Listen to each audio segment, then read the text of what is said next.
Hello, ഞാൻ വിസ്മയ, healing ഹാപ്പിനെസ്സിലെ consultant സൈക്കോളജിസ്റ്റാണ്. നമ്മൾ ഇന്നിവിടെ ഡിസ്കസ് ചെയ്യാൻ പോകുന്നത് പാരനോയിഡ് പേഴ്സണാലിറ്റി ഡിസോർഡറിനെ കുറിച്ചാണ്. ഒരു ഏർലി അഡൾട്ട്ഹുഡിലോട്ട് കടക്കുന്ന സമയത്ത് ചിലരിലൊക്കെ കണ്ടുവരാവുന്നൊരു വ്യക്തിത്വ വൈകല്യമാണ് ഈ പാരനോയിഡ് എന്ന് പറയുന്നത്. ഒരു പോപ്പുലേഷൻ്റെ കണക്കനുസരിച്ച് നോക്കുന്ന സമയത്ത് 10 മുതൽ 20% വരെ ആളുകളിൽ കാണാവുന്നതാണ് paranoid personality disorder. Gender difference നോക്കുകയാണെങ്കിൽ കൂടുതലായിട്ടും പുരുഷന്മാരിലാണ് പാരനോയിഡ് ഉണ്ടാവാറുള്ളത്. നമുക്ക് ഇവരിൽ മെയിനായിട്ട് നോട്ടീസ് ചെയ്യാവുന്ന ഒരു കാര്യം എന്ന് പറഞ്ഞാൽ എല്ലാ കാര്യത്തിലും സംശയമായിരിക്കും. ഒരാളെപ്പോലെ അവർക്ക് വിശ്വസിക്കുക എന്ന് പറഞ്ഞാൽ ഭയങ്കര പ്രയാസകരമായിട്ടുള്ളൊരു കാര്യമായിരിക്കും. ഇപ്പം മുന്നിലുള്ള ഒരാൾ എന്തുദ്ദേശത്തിലാണ് എൻ്റെ അടുത്തുനിന്ന് വന്നതെന്ന് അവരങ്ങനെ എല്ലാത്തിലും ഒരു ഹിഡൻ മീനിങ് അവർ കാണും. ഇപ്പോൾ പുതുതായിട്ട് ഒരാളെ പരിചയപ്പെടുകയാണെങ്കിൽ പോലും അവർ വന്നത് എന്തോ ഒരു പർപ്പസ് ഉണ്ട് അവർക്ക്. ശരിയായ ഉദ്ദേശം അതല്ല. അത് കഴിഞ്ഞാൽ അവരെന്നെ മിസ്യൂസ് ചെയ്യും. അവരെന്തോ കാര്യത്തിന് എന്നെ ചൂഷണം ചെയ്യാൻ ശ്രമിക്കുകയാണെന്നുള്ള തോന്നൽ എപ്പോഴും അവർക്കുണ്ടാവും.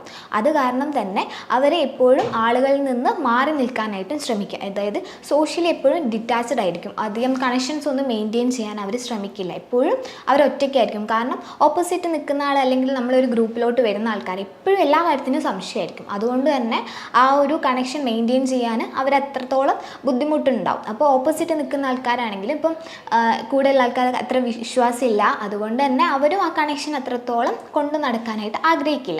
അപ്പോൾ ഇവരെപ്പോഴും ഒറ്റപ്പെട്ട് നിൽക്കുന്ന തരം ആൾക്കാരായിരിക്കും പാരനോയിഡ് പേഴ്സണാലിറ്റി ഡിസോർഡറുള്ള ആൾക്കാർ.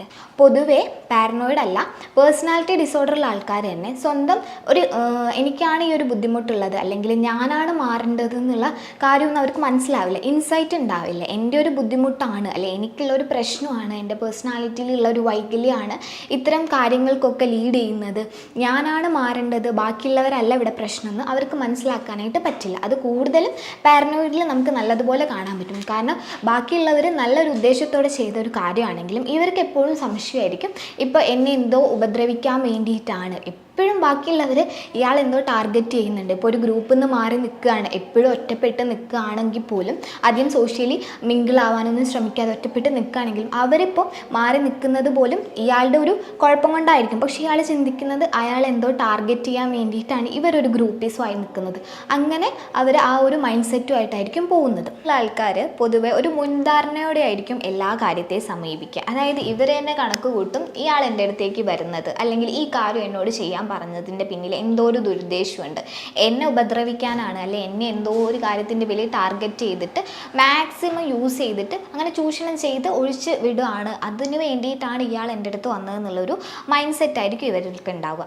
അതുപോലെ തന്നെ ഇവരെല്ലാ കാര്യത്തിലും അവരെ തന്നെ ബ്ലെയിം ചെയ്യാനായിട്ടും ശ്രമിക്കും. ഇപ്പോൾ വേറൊരാൾ ചെയ്ത തെറ്റാണ്, അതിപ്പോൾ അങ്ങനെ തന്നെ പ്രൂവ് ചെയ്തതാണെങ്കിൽ കൂടി ഇവരത് സ്വയം ഏറ്റെടുക്കാനും അത് എൻ്റെ മിസ്റ്റേക്ക് കൊണ്ടാണെന്ന് വിലയിരുത്താനായിട്ടാണ് ശ്രമിക്കുന്നത്. അതുപോലെ തന്നെ പാരനോയിഡുള്ള ആൾക്കാർ ഒന്നും മറക്കില്ല പെട്ടെന്ന്. അവരെ ആരെങ്കിലും പണ്ട് വേദനിപ്പിക്കുകയോ അല്ലെങ്കിൽ ഇൻസൾട്ട് ചെയ്യുകയോ ഏതെങ്കിലും തരത്തിൽ മുറിവേൽപ്പിക്കുകയോ ചെയ്താൽ അതൊക്കെ മനസ്സിൽ ഇങ്ങനെ കൊണ്ടു നടക്കും. ഒരു പകയായിട്ട് എപ്പോഴും അവരുടെ മനസ്സിലുണ്ടാകും. ആ ഒരു വൈരാഗ്യം കൊണ്ട് നടക്കുന്നതുകൊണ്ട് തന്നെ ഒരു തക്കം കിട്ടിയാൽ അവരത് പ്രയോഗിക്കുകയും ചെയ്യും. അതിപ്പോൾ വാക്കാലാണെങ്കിലും അങ്ങനെ മുറിവേൽപ്പിക്കാൻ കിട്ടിയ അവസരങ്ങളൊന്നും അവർ പാഴാക്കില്ല. അങ്ങനെ ഹേർട്ട് ചെയ്യുക എന്നുള്ളത് അവരിൽ കണ്ടുവരുന്ന ഒരു സിംറ്റമാണ്. ഇപ്പോൾ മനസ്സിൽ പക കൊണ്ട് നടന്നിട്ട് ഒരു തക്കം കിട്ടിയാൽ അവരത് എപ്പോഴാണെങ്കിലും പ്രയോഗിക്കുക തന്നെ ചെയ്യും. പാരനോയിഡുള്ള ആൾക്കാർ സംശയമാണെന്ന് പറഞ്ഞല്ലോ. അപ്പോൾ വീട്ടിലാണെങ്കിൽ കൂടി ഇപ്പോൾ പാരൻസിനെ ആണെങ്കിലും അവർക്ക് സംശയമായിരിക്കും. ഇപ്പോൾ ഒരു സിവിയർ ആയിട്ടാണ് ഈ ഒരു കണ്ടീഷനെങ്കിൽ നമുക്ക് മനസ്സിലാക്കാം അവർ വീട്ടിലുള്ള ചെറിയ ചെറിയ ഓരോ കാര്യത്തിൽ പോലും ഭയങ്കരമായിട്ട് സംശയിക്കും. ഇപ്പോൾ പാരൻസ് എന്തെങ്കിലും ഫുഡ് ഉണ്ടാക്കി തന്നാൽ പോലും എന്നെ കൊല്ലാനായിട്ട് അല്ലെങ്കിൽ ഉപദ്രവിക്കാനായിട്ട് പോയിസൺ ചേർത്തിട്ടുണ്ടോ എന്നൊക്കെ ഇവർക്ക് ഡൗട്ടായിരിക്കും. ഒരു മാരീഡ് ലൈഫിലോട്ടൊക്കെ നോക്കുന്ന സമയത്ത് ഇപ്പോൾ ഹസ്ബൻഡ് ആൻഡ് വൈഫിൽ ഇപ്പോൾ ഹെൽത്തി ആയിട്ട് പോകുന്ന ഒരു റിലേഷനാണ്. അതിലിപ്പോൾ ഹസ്ബൻഡിന് പാരനോയിഡ് പേഴ്സണാലിറ്റി ഡിസോർഡർ ആണെങ്കിൽ ഇപ്പോൾ ഭാര്യ മുന്നേ ഉള്ള ഏതെങ്കിലും ഒരു ഫ്രണ്ടുമായിട്ട് കൂടുതലായിട്ട് സംസാരിക്കുന്നു, അല്ലെങ്കിൽ ഇടയ്ക്കിടയ്ക്ക് ഇപ്പോൾ ഫോൺ കോൾസൊക്കെ കൂടി വരുന്നു, ഫോണിൽ കൂടുതലായിട്ട് സമയം സ്പെൻഡ് ചെയ്യുന്നുണ്ടെങ്കിൽ അവളിപ്പോൾ വേറൊരു റിലേഷനിലോട്ട് മാറി, ഇപ്പോൾ എന്നെ വേണ്ടാന്നൊരു തോന്നൽ അവൾക്ക് വന്നു തുടങ്ങിയെന്ന് കരുതിയിട്ട് ആ ഒരു റിലേഷൻഷിപ്പിൽ ഇഷ്യൂസും കാര്യങ്ങളും വരാനായിട്ട് ചാൻസ് ഉണ്ട്. ഇതിപ്പം ഒരു അഡൽട്ട്ഹുഡിൽ മാത്രമല്ല, ഇപ്പോൾ ഒരു മുതിർന്ന ആൾക്കാരിലാണെങ്കിലും നമുക്ക് കാണാവുന്നതാണ്. അതായത് ഇപ്പോൾ പാരൻസിൻ്റെ ഇപ്പോൾ ഉപ്പാപ്പമാരോ അല്ലെങ്കിൽ മുത്തശ്ശന്മാരൊക്കെ ആണെങ്കിൽ അവരിലും നമുക്ക് കണ്ടുവരാം. ഇപ്പോൾ അവരുടെ പ്രോപ്പർട്ടീസൊക്കെ കൈവശപ്പെടുത്താനായിട്ടാണ്. ഇപ്പോൾ പെട്ടെന്ന് എൻ്റെ അടുത്ത് ഒരു സ്നേഹം ഹോസ്പിറ്റലിലേക്കൊക്കെ കൂടുതൽ കൊണ്ടുപോകുന്നത് അതിന് വേണ്ടിയിട്ടാണ്. എൻ്റെ സ്വത്ത് വകകളൊക്കെ അവർ തട്ടിയെടുക്കുന്നു കരുതിയിട്ട് അതിൻ്റെയൊക്കെ കീയൊക്കെ എപ്പോഴും അവർ കൊണ്ടു നടക്കി അതൊക്കെ തലേണയുടെ പുറകിലൊക്കെ എപ്പോഴും സൂക്ഷിച്ച് അവർക്ക് സംശയമായിരിക്കും എന്നെ അപായപ്പെടുത്തിയിട്ട് ഇതൊക്കെ അടിച്ചു മാറ്റാൻ വേണ്ടിയിട്ടാണ് ഇപ്പം എൻ്റെ അടുത്ത് കുറച്ച് സ്നേഹം കാണിച്ച്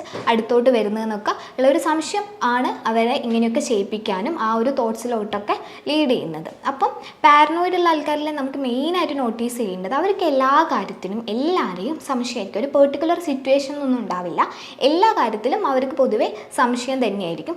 അതുപോലെ ക്രോണിക്കലി ടെൻസ്ഡ് ആയിരിക്കും. അത് തുടക്കം തൊട്ട് തന്നെ ഈ സംശയം ഉള്ളത് കൊണ്ട് തന്നെ അവർക്ക് എല്ലാ കാര്യവും ഒരു പേടി അല്ലെങ്കിൽ ടെൻഷൻ നല്ലതുപോലെ കണ്ടുവരുന്നതാണ്. ഇതിനൊക്കെ ഒരു കാരണം എന്ന് പറയുന്നത് ചൈൽഡ്ഹുഡിൽ ഉണ്ടാകുന്ന ട്രോമയാണ്, അല്ലെങ്കിൽ പാരൻസിൻ്റെ അടുത്ത് നിന്നുണ്ടാകുന്ന ഒരു നെഗ്ലക്റ്റ്, അതല്ലെങ്കിൽ ഇപ്പോൾ പാരൻസിന് ആർക്കെങ്കിലും പാരനോയിഡ് പേഴ്സണാലിറ്റി ഡിസോർഡർ ഉണ്ടായി അല്ലെങ്കിൽ ഒരു ജെനറ്റിക്കലി നോക്കുകയാണെങ്കിൽ മുതിർന്ന വേറെ ആർക്കെങ്കിലും മുത്തശ്ശന്മാർക്കോ അങ്ങനെ ആർക്കെങ്കിലും ഉണ്ടായിരുന്നെങ്കിൽ അത് കാരണമൊക്കെ അവർക്ക് പാരനോയിഡ് പേഴ്സണാലിറ്റി ഡിസോർഡർ ഉണ്ടാകാനുള്ള ചാൻസ് കൂടുതലാണ്.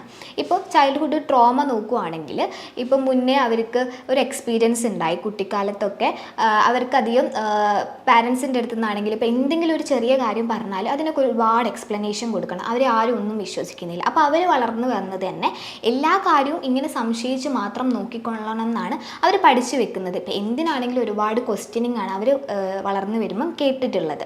അതുപോലെ തന്നെ എന്തെങ്കിലും രീതിയിൽ അവരുടെ ഒരു ട്രസ്റ്റ് ബ്രേക്ക് ആയിട്ടുണ്ടാവും, അവർക്കൊന്നും വിശ്വസിക്കാൻ പറ്റാത്ത രീതിയിൽ അവരെ ആരെങ്കിലും പറ്റിച്ചിട്ട് പോയിട്ടുണ്ടാകും. അങ്ങനെ ഒരു ഇൻസിഡൻറ്റോ അല്ലെങ്കിൽ ഒരു എക്സ്പീരിയൻസോ ഉണ്ടായിട്ടുണ്ടെങ്കിൽ ആ ഒരു ട്രോമ അവർക്ക് ലൈഫിൽ പാരനോയിഡ് പേഴ്സണാലിറ്റി ഉണ്ടാവാനുള്ള ചാൻസിന് ഒരു കാരണമാണ്. പിന്നെ പാരൻറ്റിൻ്റെ അടുത്തു നിന്നുള്ളൊരു നെഗ്ലക്റ്റ് ഒക്കെ കാരണം അവർക്ക് ആരെയും അത്ര വിശ്വാസമല്ല. പാരൻസ് പോലും ഇത്തരം ആറ്റിറ്റ്യൂഡാണ് അവരുടെ അടുത്ത് കാണിച്ചത്. അപ്പം ആൾക്കാരുടെ അടുത്തൊക്കെ ഉള്ളൊരു വിശ്വാസം പതിയെ പതിയെ കുറഞ്ഞു വരാനും കാരണമാകുന്നുണ്ട്. CBT അതുപോലെ സൈക്കോതെറാപ്പിയൊക്കെ കൊടുത്തിട്ട് നമുക്ക് ഇത് ട്രീറ്റ് ചെയ്യാൻ പറ്റുന്ന ഒരു പേഴ്സണാലിറ്റി ഡിസോർഡർ തന്നെയാണ്. ഇതുപോലെയുള്ള ഒരു ഇൻഫോർമേറ്റീവ് വീഡിയോയുമായി നമുക്ക് നെക്സ്റ്റ് വീഡിയോയിൽ കാണാം. താങ്ക്